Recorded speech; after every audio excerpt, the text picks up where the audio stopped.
नमस्कार दोस्तों, Buddha coaching centre के इस ऑनलाइन प्लेटफॉर्म पर आप सभी लोगों का पुनः स्वागत है, हार्दिक अभिनंदन है।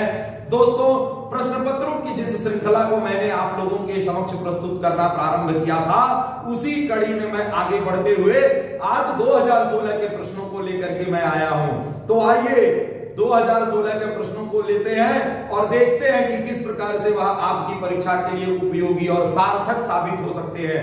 हम लोग 61 नंबर क्वेश्चन लेंगे। आपकी वीडियो की स्क्रीन पर इस समय दिखाई दे रहा होगा, निसंदेह आप लोग इसका उत्तर दे सकते हैं। प्रश्न मैं पढ़ रहा हूं। 61 नंबर क्वेश्चन दिया गया है कि क्रीडन कम से क्या अभिप्राय है। आप लोग कमेंट के माध्यम से इस प्रश्न का उत्तर देने का प्रयास करें। पहला ऑप्शन दिया जा रहा है खेल, दूसरा ऑप्शन दिया जा रहा है खेलना और तीसरा ऑप्शन हमारे पास है क्या है भाई, खेल का मैदान। और हमारे पास चौथा ऑप्शन क्या है, चौथा ऑप्शन दिया जा रहा है डी ऑप्शन है खिलौना। तो दोस्तों हमें देखना पड़ेगा कि आखिर इन चारों बिंदुओं पर, इन चारों ऑप्शनों पर संस्कृत में शब्दावली क्या हो सकती है।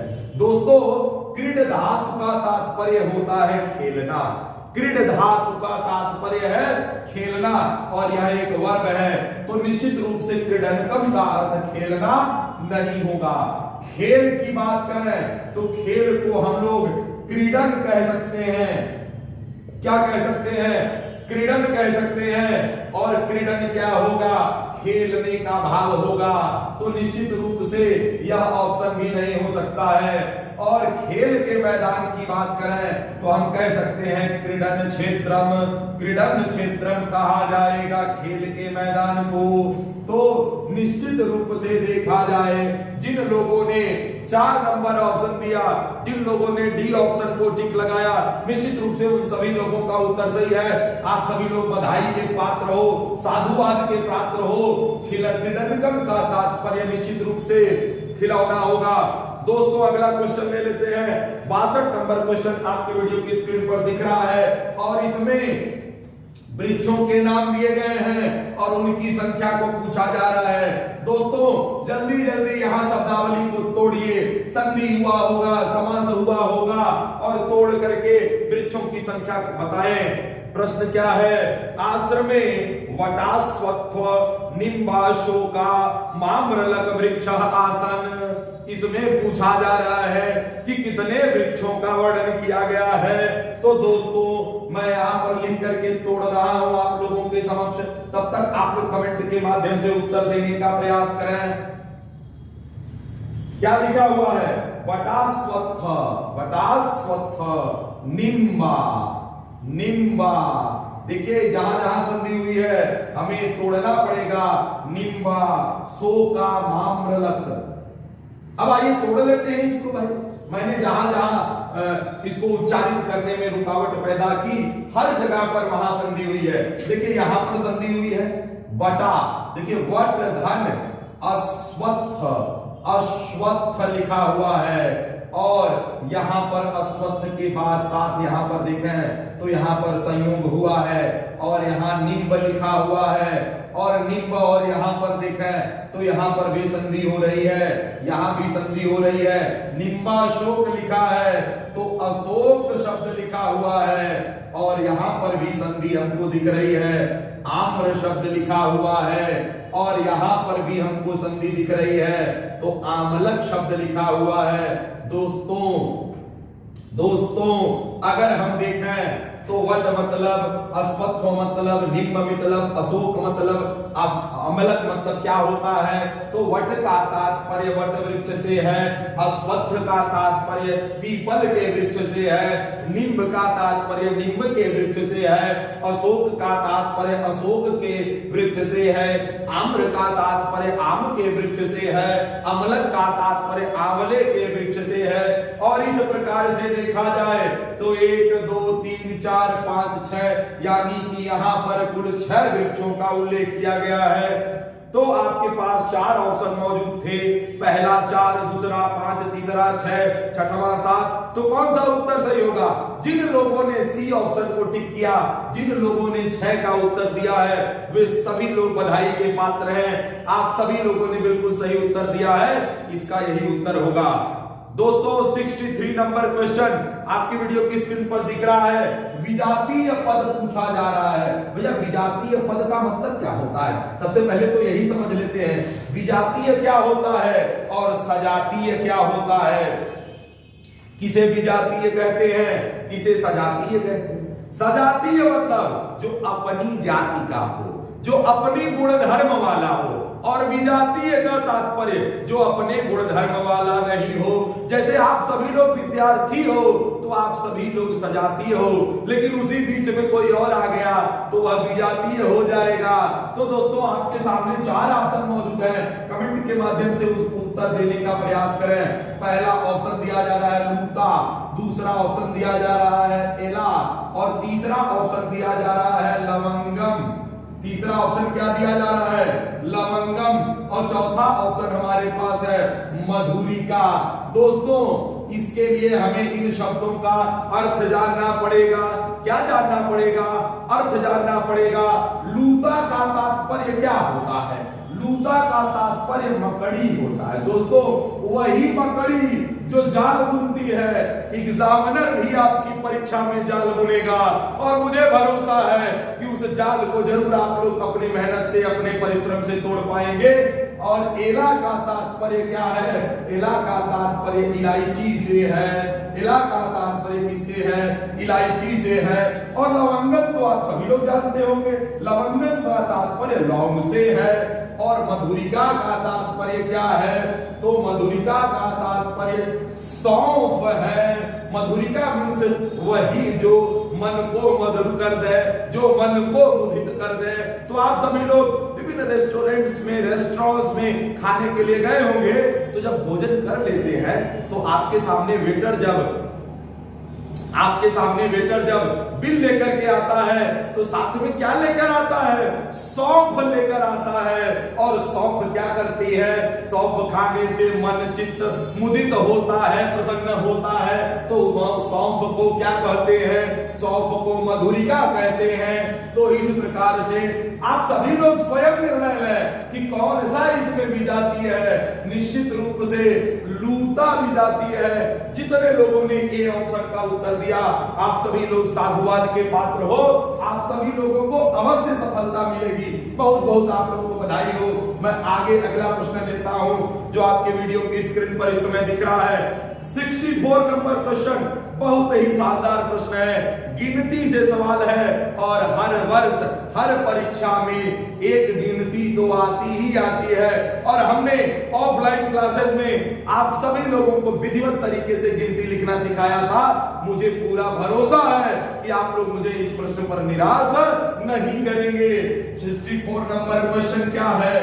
64 नंबर क्वेश्चन है चतुस्त्रिंशत का तात्पर्य क्या है? किसे कहते हैं भाई? ये कौन सी संख्या है?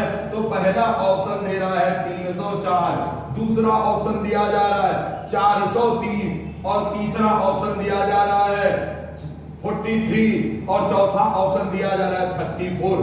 तो दोस्तों 63 का तात्पर्य क्या होता है? तो 63 30 का गुणक है। 63 मतलब 30 और चतुर मतलब 4। तो 4 धन 30 को जोड़ेंगे तो कितना बढ़ेगा भैया? बनेगा 34। तो उत्तर कौन सही होगा? 4 नंबर उत्तर सही होगा, डी ऑप्शन सही होगा। चतुस्त्रिंशत का तात्पर्य क्या है? 34 है। दोस्तों इस चतुस्त्रिंशत को हम लोग और भी 2 तरीकों से लिख सकते हैं। हम इसे चतुरत्रिंशत भी लिख सकते हैं। दोस्तों हम लोग इसे चतुस्त्रिंशत भी लिख सकते हैं। क्या लिख सकते हैं? चतुस्त्रिंशत भी लिख सकते हैं। अथवा जैसा कि प्रश्न में पूछा गया है चतुस्त्रिंशत भी इसे लिखा जा सकता है। तो दोस्तों इस गिनती को लिखने का यह 3 तरीका है। आगे बढ़ रहे हैं। अगला प्रश्न आपके वीडियो की स्क्रीन पर दिख रहा होगा, 65 नंबर क्वेश्चन। कमेंट के माध्यम से आप लोग उसका उत्तर देने का प्रयास करें। निश्चित रूप से मुझे पता है कि आप लोग इसका उत्तर अवश्य दे पाएंगे। क्या पूछा जा रहा है? 65 नंबर क्वेश्चन क्या पूछ रहा है? आभ्यंतर प्रयत्न के कितने भेद हैं? वर्णमाला के अध्याय में आप लोगों को बड़े विधिवत शानदार तरीके से इसको हमने पढ़ाया है। आभ्यंतर प्रयत्न के कितने भेद होते हैं भाई? आभ्यंतर प्रयत्न के भैया कितने भेद हैं? कितने हैं भाई? बताओ, जल्दी जल्दी बताइए। आपके पास 4 ऑप्शन है। पहला 5, दूसरा 2, तीसरा जो है सी ऑप्शन है 4 और डी ऑप्शन हमारे पास है 3। तो दोस्तों आभ्यंतर प्रयत्न के 5 भेद होते हैं। दोस्तों आइए देखते हैं। प्रयत्न की बात की जाए, किसकी बात की जाए? प्रयत्न की बात की जाए तो इसे यत्न भी कहा जाता है और इसके 2 भेद होते हैं। कितने भेद होते हैं? 2 भेद। कौन कौन से? एक होता है आभ्यंतर प्रयत्न और दूसरा होता है बाह्य प्रयत्न। पहला आभ्यंतर प्रयत्न, दूसरा बाह्य प्रयत्न। यह जो आभ्यंतर प्रयत्न है इसके 5 भेद होते हैं। यह जो बाह्य प्रयत्न है इसके 11 भेद होते हैं। तो आभ्यंतर के 5 भेद कौन कौन से हैं? पहला है अस्पृष्ट, दूसरा है ईषत् अस्पृष्ट, तीसरा है विवृत, चौथा है ईषत् विवृत और 5वां है संवृत। आगे बढ़े हम तो बाह्य प्रयत्न के 11 भेद हैं। कौन कौन से भाई? तो पहला भेद है विवार, उसके बाद संवार, उसके बाद कौन है भाई? श्वास, उसके बाद कौन है? नाद, उसके बाद कौन है? अघोष, उसके बाद कौन है? घोष या सघोष, घोष अथवा सघोष। इसके बाद कौन है? तो अल्प प्राण, अल्प प्राण, महाप्राण। और इसके बाद कौन है भाई? तो इसके बाद उदात्त है, अनुदात्त है और कौन है? तो स्वरित है। तो यह कुल मिलाकर के हमारे पास बाह्य प्रयत्न के 11 भेद हैं और आभ्यंतर प्रयत्न के 5 भेद हैं। अगला प्रश्न ले लेते हैं। अगला प्रश्न आपके वीडियो की स्क्रीन पर है। संधि से सवाल पूछा जा रहा है। कमेंट करके इसका भी उत्तर देने का आप लोग प्रयास करें। मुझे पता है, मुझे ज्ञात है कि आप सभी लोगों ने परिश्रम किया है तो निश्चित रूप से उसे भी वह परिश्रम फलीभूत होगा। जितने लोगों ने बी ऑप्शन का उत्तर दिया है सभी लोगों का ऑप्शन सही है। उपेंद्र में संधि विच्छेद पूछा जा रहा है और पहला ऑप्शन क्या दिया है? पहला ऑप्शन दिया जा रहा है उपधन इंद्र। क्या दिया जा रहा है? उपधन इंद्र। दूसरा ऑप्शन क्या दिया जा रहा है? उपधन इंद्र। और तीसरा ऑप्शन क्या दिया जा रहा है? उपाधन इंद्र, उपाधन इंद्र। चौथा ऑप्शन क्या दिया जा रहा है? उपधन इंद्र, उपधन इंद्र। तो दोस्तों हमें संधि का विच्छेद करते समय यह ध्यान देना पड़ेगा कि दोनों तरफ सार्थक शब्दावलियां कहां हैं। तो दोस्तों यदि हम देखें तो यह जहां पर जो बी ऑप्शन यहां जो दिया गया है इसमें यह उप क्या है? एक उपसर्ग है। क्या है? उपसर्ग है। और इंद्र कौन है? तो इंद्र देवताओं के अधिपति हैं, सुरपति हैं, सुराणाम पति है। यस्य सह सुरपति कौन है भाई? वो तो वह इंद्र है और इंद्र जो है वह देवताओं के राजा हैं। तो इंद्र के विषय में बात की जाए आपसे पूछा जाएगा कि वह कौन सा ग्रंथ है जिसमें इंद्र का वर्णन मिलता है। क्वेश्चन पूछा जाएगा तो कहां कहां मिलता है? तो भैया कालिदास के लिखित कुमार संभवम में भी इंद्र का वर्णन है, रघुवंश महाकाव्यम में भी इंद्र का वर्णन है। और कहां? तो भारवी के द्वारा लिखित किरातार्जुनीयम में भी इंद्र का वर्णन हमें मिलता है। जब अर्जुन को इंद्रकील पर्वत पर इंद्र महाराज साधु के भेष में, तपस्वी के भेष में परीक्षा लेने आते हैं तो यह इंद्र सार्थक पद है। और अ और ई के मेल से ए का आदेश हुआ है। आद बुढ़ा संधि है। कौन सी संधि है? आद गुणः संधि है, जैसे रमाधन ईसा रमेशा, जैसे उमाधन ईसा उमेशा, जैसे महाधन ईसा महेशा, जैसे दिन धन इंद्र दिनेंद्र, जैसे महाधन इंद्र महेंद्र, वैसे ही उपधन इंद्र उपेंद्र। तो दोस्तों बी ऑप्शन सही होगा। हम आगे बढ़ रहे हैं, अगला प्रश्न लेते हैं 67 नंबर क्वेश्चन। बड़ा ही शानदार क्वेश्चन है, यह भी संधि से पूछा गया है। कमेंट के माध्यम से उत्तर देने का प्रयास करें।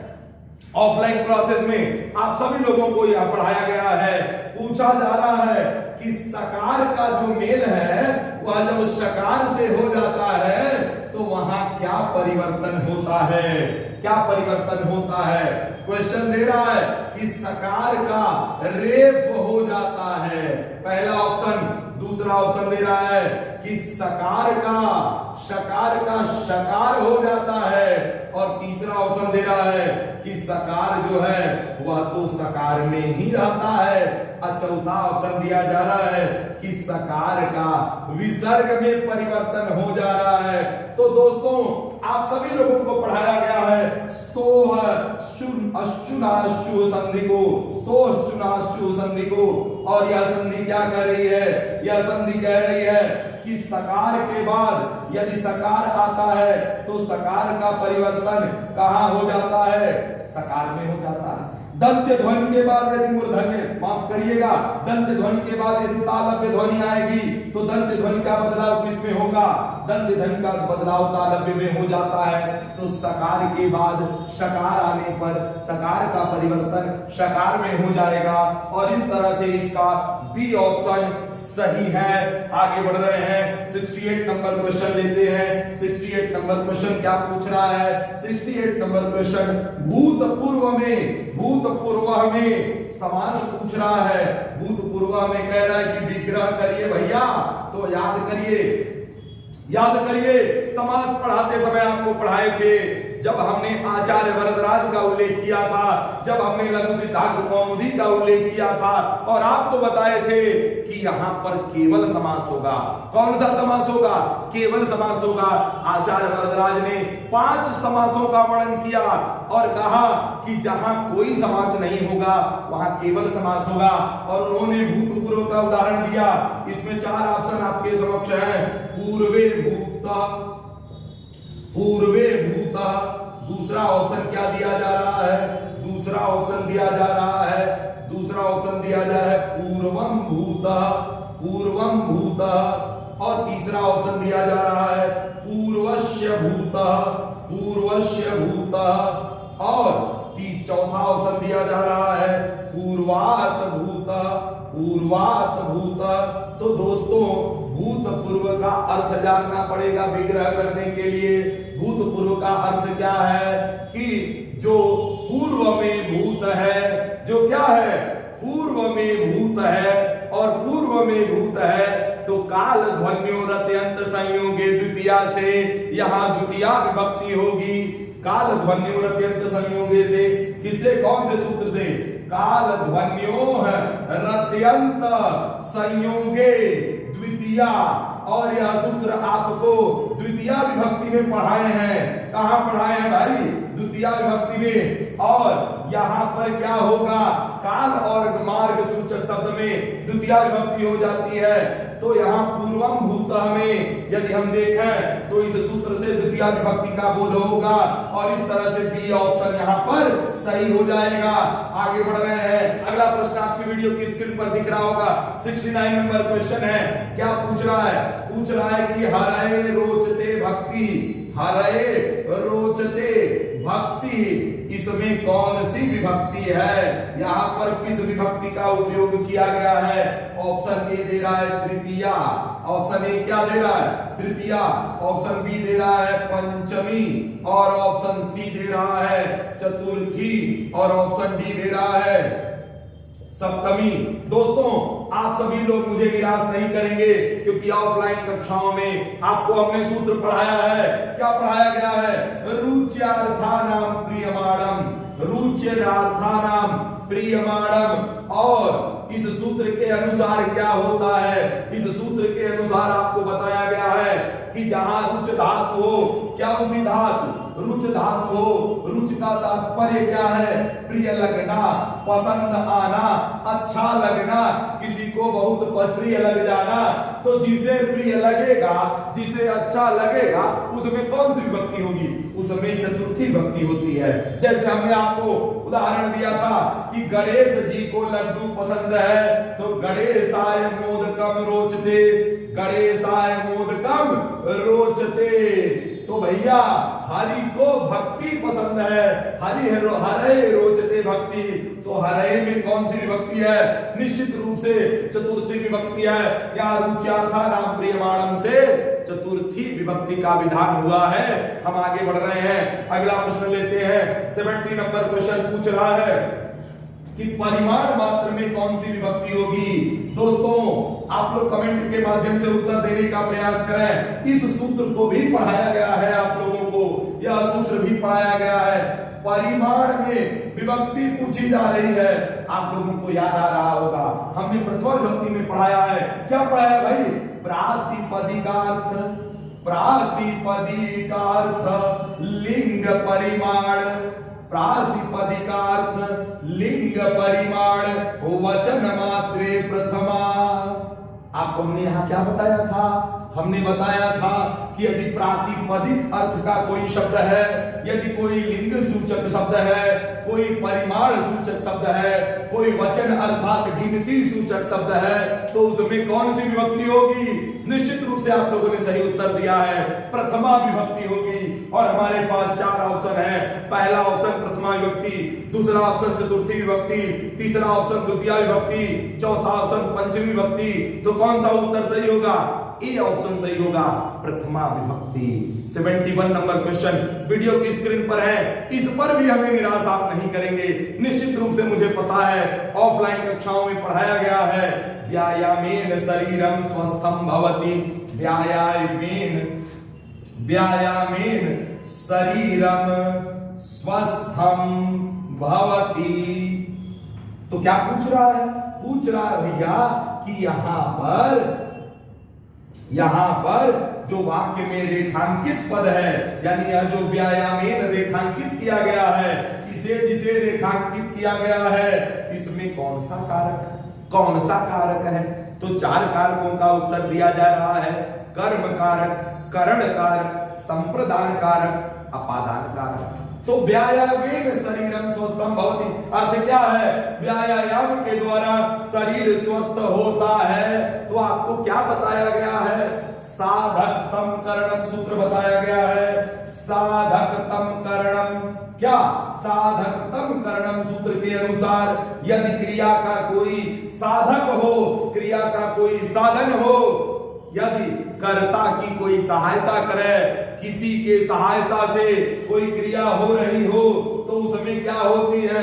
करण कारक होता है, तृतीया विभक्ति होती है। तो व्यायाम क्या है? शरीर को स्वस्थ रखने का एक साधन है।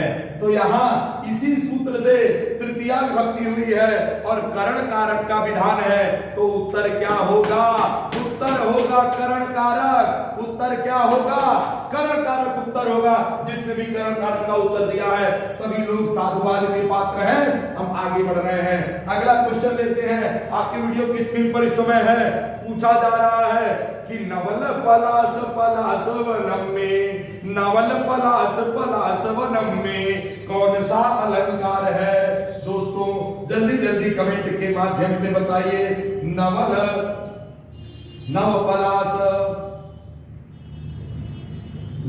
पलास वलम में कौन सा अलंकार है? तो दोस्तों जैसा आप सोच रहे हैं बिल्कुल सही सोच रहे हैं। पलास 2 बार आया है। एक पलास का अर्थ क्या है? एक पलास का अर्थ है ढाक का पत्ता, और दूसरे पलास का अर्थ क्या है? दूसरे पलास का अर्थ है पत्र। तो यहाँ पर कौन सा अलंकार होगा? तो निश्चित रूप से यमक अलंकार होगा। बी ऑप्शन सही है। जितने लोगों ने यमक अलंकार का उत्तर दिया है सभी लोगों को बहुत सारी बधाई हो। हम आगे बढ़ रहे हैं। 73 नंबर क्वेश्चन। तस्मै पद में विभक्ति का विधान है, वचन का विधान है। पूछ रहा है कौन सी विभक्ति है, कौन से वचन का विधान है?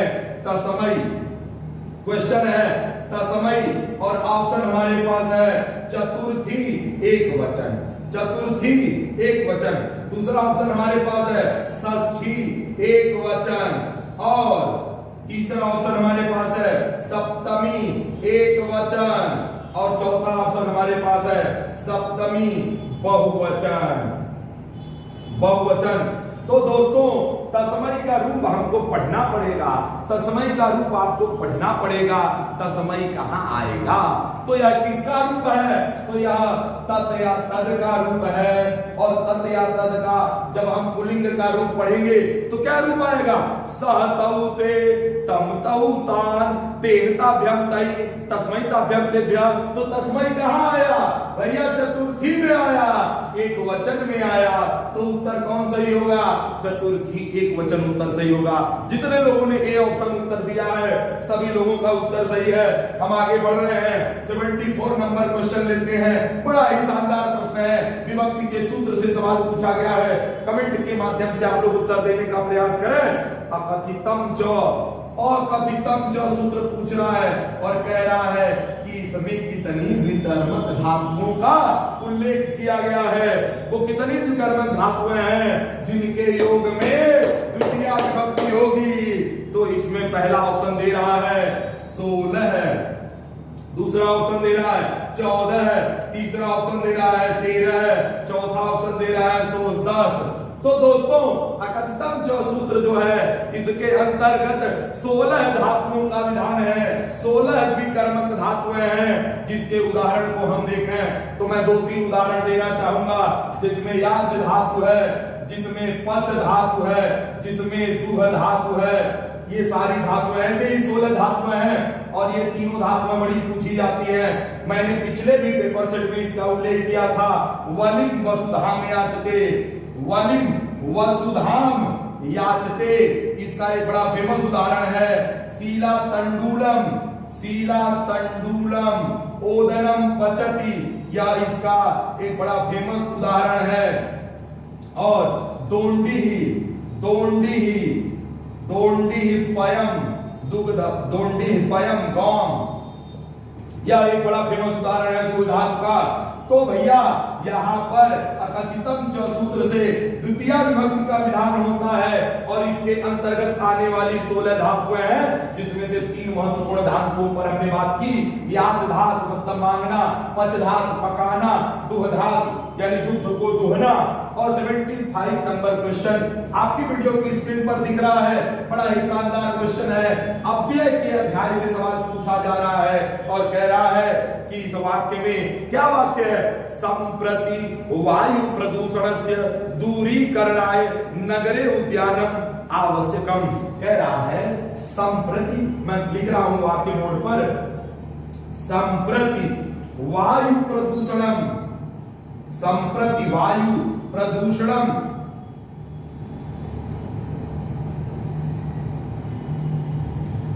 माफ करिएगा, प्रदूषणस्य, प्रदूषणस्य दूरीकरणाय, दूरीकरणाय नगरे उद्यानम आवश्यकम, आवश्यकम। पूछ रहा है कि इसमें जो है अव्यय पद कौन है? पहला ऑप्शन हमारे पास है दूरीकरणाय, दूरीकरणाय। दूसरा ऑप्शन हमारे पास है नगरे और तीसरा ऑप्शन क्या है? आवश्यकम, आवश्यकम। और तीसरा चौथा ऑप्शन हमारे पास है संप्रति। तो दोस्तों यह जो संप्रति है इसका अर्थ क्या होता है? इसका अर्थ है इस समय। इसका अर्थ क्या है? इस समय, या इसका अर्थ होता है ठीक समय, या इसका अर्थ होता है वर्तमान समय, या इसका अर्थ होता है अद्यतन समय, अद्यतन समय। और दोस्तों यह जो संप्रति है यह क्या है, एक एडवर्ब है, और कैसा एडवर्ब है, तो कालवाचक क्रिया विशेषण है। और अव्यय क्या होता है, अव्यय किसे कहते हैं, तो अव्यय की परिभाषा है नव्यय अव्यय, यानी जिसका कभी व्यय न हो, जो कभी खर्च न हो, वही अव्यय है।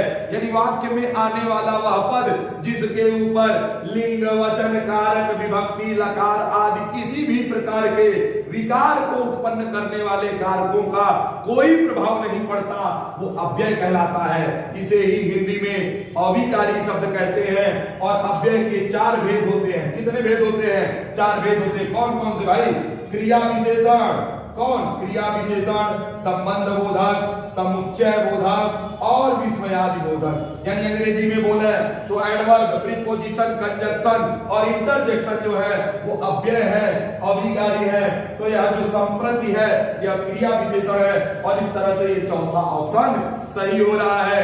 दोस्तों इसी प्रश्न पर यह वीडियो समाप्त हो रही है। अगले बाकी बचे हुए 15 प्रश्नों पर मैं अगली वीडियो प्रस्तुत करूंगा। आज के लिए बहुत बहुत धन्यवाद, बहुत बहुत धन्यवाद आप लोगों को।